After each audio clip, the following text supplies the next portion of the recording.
There was a time when downloading an app felt like opening a gift. One tap, a few seconds of waiting, and bam, you just play. But then came paywalls, subscriptions, and those who watch an ad to continue pop-ups that made you wanna throw your phone at your wall. And in the middle of the chaos, one name became spreading through tech forums, but mostly in class through our buddies: Aptoide, an app store that promised freedom and drove Google absolutely insane.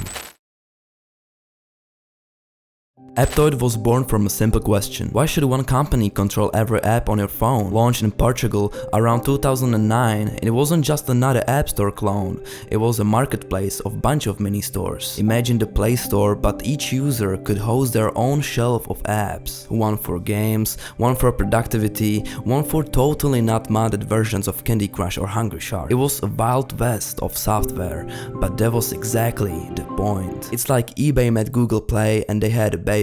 At first, people didn't pay much attention, but once Android started tightening the rules, verifying every app and quietly pulling down anything too risky, Aptoide became a secret doorway for curious users like you. Suddenly, you could get older versions of apps, region-locked games, and yes, even the free versions of something that normally costs a few bucks. It was like going shopping with your mom's credit card to Walmart, right? Of course, with great freedom comes great opportunity to install something you probably shouldn't, and that's where things got complicated.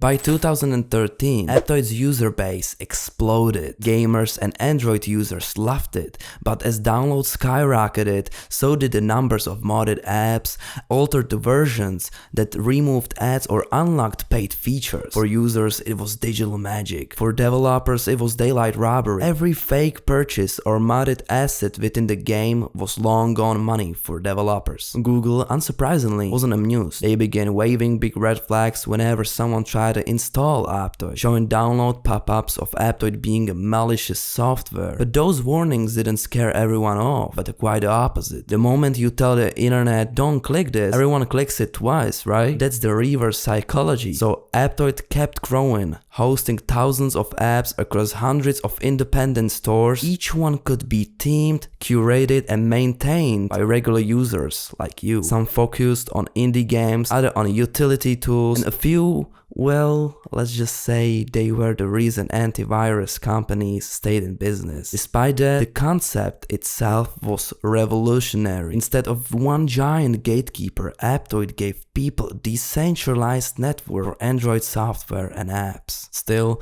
not all was sunshine and free APKs. In 2018, researchers discovered that about a quarter of apps on Aptoide had some form of risk, like malware, trackers, shady permissions.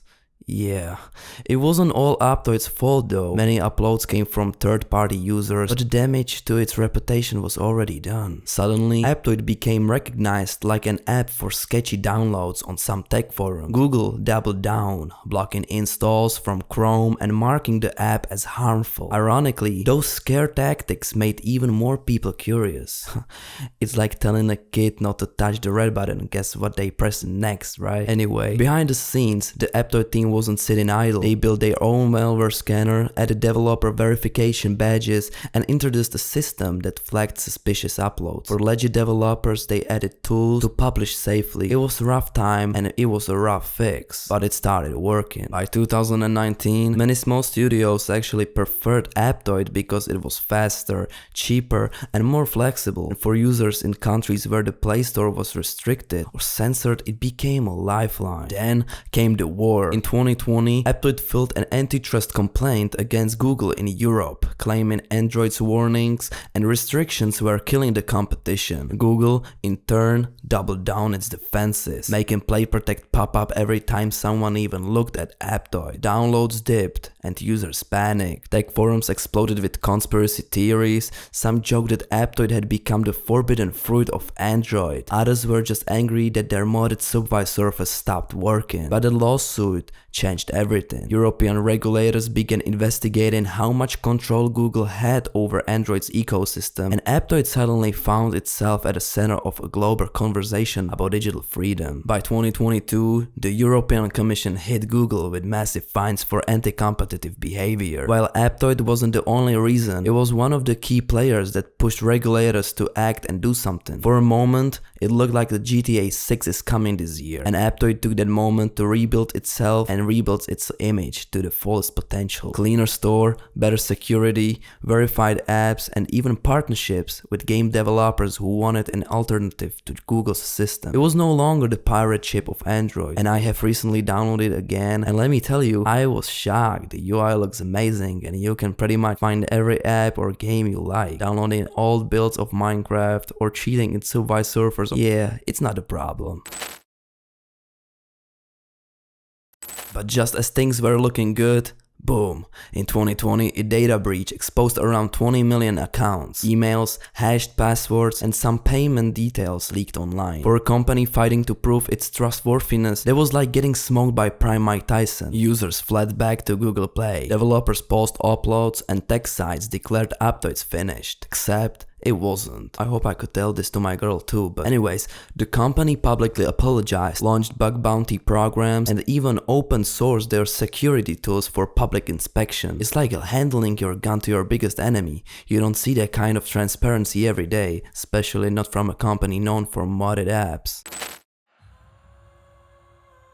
Slowly but surely, Aptoide began regaining its ground. By 2023, it hosted over 300 million active users and more than 10 billion downloads per year. Its biggest markets: Brazil, India, and parts of Southeast Asia, places where data plans are expensive and Google Play isn't always the best option. You'll still find modified apps, but also legitimate games, indie projects, and utilities published directly by verified developers. It's like the one friend who used to throw wild parties but now just hosts board games, cola and stuff. It's crazy. Anyways, Aptoide's rise and survival prove something important. Users want choice.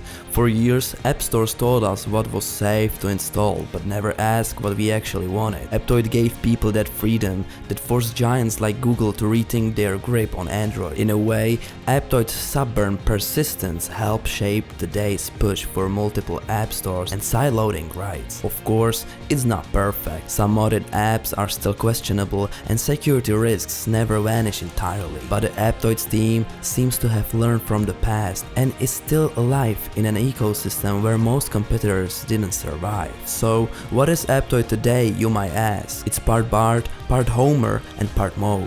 For tech enthusiasts, it's a reminder that innovation often starts outside the rules. For developers, it's proof that breaking monopolies is messy, but sometimes necessary. And for everyone else, it's that orange icon app your school homie told you about that gives free stuff. I mean, who needs therapy when you can download emotional damage as an APK, right?